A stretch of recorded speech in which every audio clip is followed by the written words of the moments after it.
La nature nous a donné des oreilles qui sont toujours allumées. Notre audition est l'un des sens que nous ne pouvons pas éteindre. Nous entendons tout le temps, le jour comme la nuit, même lorsque nous dormons. Et nous réagissons à tous les sons. Ils sont tous répertoriés et analysés d'une manière ou d'une autre. Et c'est comme ça que ça doit être. Les humains ont été conçus pour être à l'extérieur. Nos oreilles nous indiquent immédiatement d'où le son vient et à quelle distance. Des sons bizarres ont alerté l'homme des cavernes au danger. Ils drainent notre adrénaline, nous préparent au combat. Mais nous ne vivons plus nos vies à l'extérieur. La vie moderne est passée à l'intérieur. Et dans ce contexte, les règles sont différentes. À l'intérieur d'une construction, les seuls sons naturels sont les voix humaines. Tous les sons sont déformés lorsqu'ils rebondissent sur des surfaces dures, comme les sols, les murs et les plafonds. Ceci rend notre audition peu claire. À l'intérieur, il est difficile d'entendre d'où les dangers proviennent, ou de savoir ce que les gens disent. Nous continuons d'entendre les mêmes sons encore et encore, alors que le bruit fait écho et se répand dans la pièce, pas juste une fois tel que nos oreilles sont censées faire. Parfois, les sons sont vraiment bien. Ils peuvent nous rendre heureux. Mais lorsque nous essayons d'écouter, ou de nous concentrer, ou de s'endormir, le bruit nous rend anxieux ou stressés, ou même énervés. C'est un problème particulièrement sérieux dans les constructions où nous devons passer du temps, que nous le voulions ou non, telles que les écoles, les bureaux et les hôpitaux.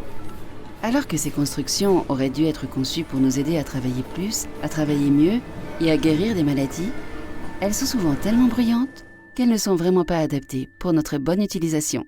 Les choses peuvent être différentes. Au lieu de cela, faisons de notre intérieur un environnement qui se comporte comme la nature à l'extérieur, pour que nos oreilles et nos voix travaillent en harmonie. Les écoles bien conçues ont un environnement acoustique qui imite la nature, qui fait venir l'extérieur à l'intérieur, sans écho. Celles-ci ont l'acoustique de leur salle de classe modifiée en utilisant des matériaux qui redirigent et étouffent les bruits. Ceci crée des espaces qui facilitent la communication et surtout l'apprentissage. Les cours peuvent commencer plus rapidement, les élèves peuvent entendre ce que les professeurs disent et ils peuvent se concentrer plus facilement sur leur travail. Leur mémoire est plus performante et par conséquent, leurs résultats sont meilleurs ainsi que leur attitude. Les professeurs sont plus calmes aussi. Le stress dû au bruit et l'hypertension artérielle ne sont plus un problème. C'est une grande amélioration. Fini les salles de classe bruyantes.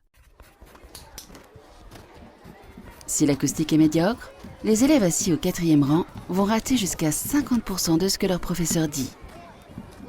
Le travail en groupe crée également plus de bruit. Les élèves perdent leur concentration et deviennent indisciplinés, en parlant fort au lieu de travailler. Les professeurs réagissent en criant et deviennent enroués. Leur voix en souffre et donc leur pédagogie aussi.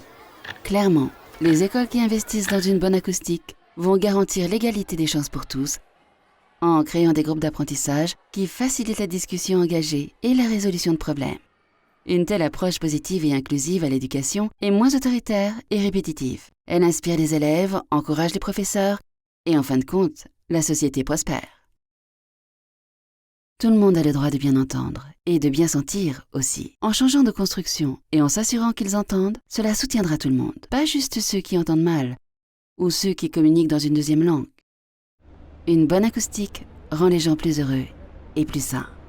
La société entière est bénéficiaire puisque les gens apprennent, travaillent et guérissent mieux. Puisqu'ils ne sont plus gênés par le bruit, ils deviennent plus actifs et plus productifs.